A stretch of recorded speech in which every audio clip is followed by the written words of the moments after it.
Compare करना का emotional cancer व्याप्त लोगों में वैसे ही क्या है, कंप्लेन करने का है। और इसी तरह से आदमी क्रिटिसाइज करने में भी बड़ा रस लेता है, और वो क्रिटिसाइज आगे पीछे निंदा सुख लेता है, तो वो भी एक इमोशनल कैंसर है।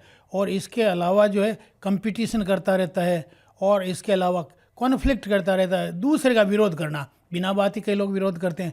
ये 5 ऐसे इमोशनल कैंसर हैं, ये यदि आप में हैं, जो लगभग सब में हैं, तो फिर क्या है कि आपका जो इनर वर्ल्ड है वो तो इनसे हुआ, फिर लॉ ऑफ अट्रैक्शन क्या करेगा। आप क्या ट्रांसमिट कर रहे हो वही तो कई गुना आपके पास आएगा। आप ट्रांसमिट तो ये चीज़ें कर रहे हो, तो फिर यही चीज़ें आपके पास में लौट करके आएगी।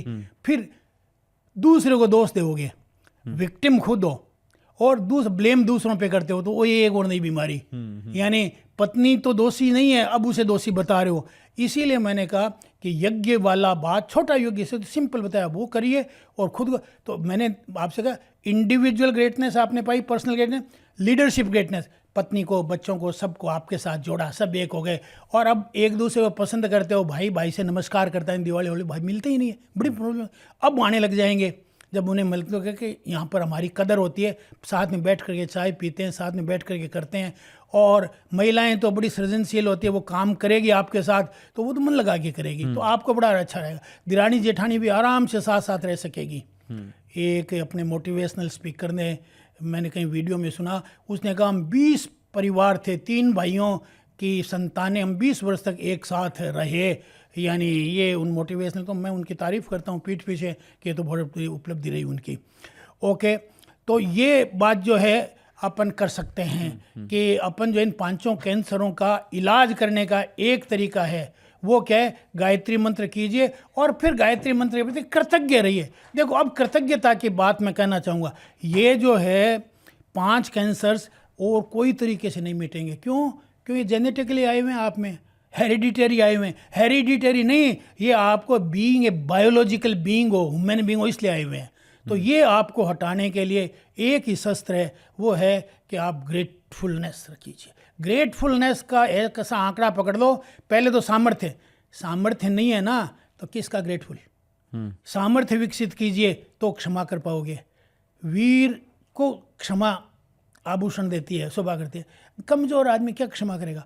तो पहले तो गायत्री मंत्र के जरिए वीर बनिए, योद्धा बनिए, सफलतापूर्वक सामर्थ्यवान बनिए, जो आप बन सकते हो आसानी से। मैंने सिंपल तरीका बता दिया आपको। और उसके बाद में जो है कृतज्ञ रहिए, और दूसरों को माफ़ कीजिए, और प्रेम पूर्वक व्यवहार कीजिए, अबेंडेंस मेंटलिटी रखिए, ताकि आपका हार्ट चक्र जो है वो भी खुल जाएगा, तो लोगों के साथ में मिलकर के काम कर पाओगे। अब ये लीडरशिप का गुण आ गया, तो लीडरशिप ग्रेटनेस आ गई।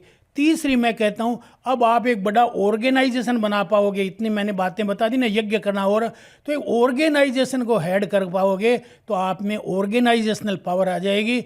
और जो अभी देश में लैकिंग है, लोग ऑर्गेनाइजेशन बना करके काम नहीं कर पा रहे हैं, इंडिविजुअल या छोटी मोटी 2-4 आदमियों की टीम लेके चल रहे हैं। बड़ी टीम को लीड करना, उनका करना, उसके लिए आपको इसलिए जो भी लोग एंटरप्रेन्योर हैं, जो बिजनेसमैन बड़े हैं, उनको हर 10 साल बाद में बड़ी दिक्कतें आती हैं। मैं समझ सकता हूँ, मैंने खुद ने झेली है।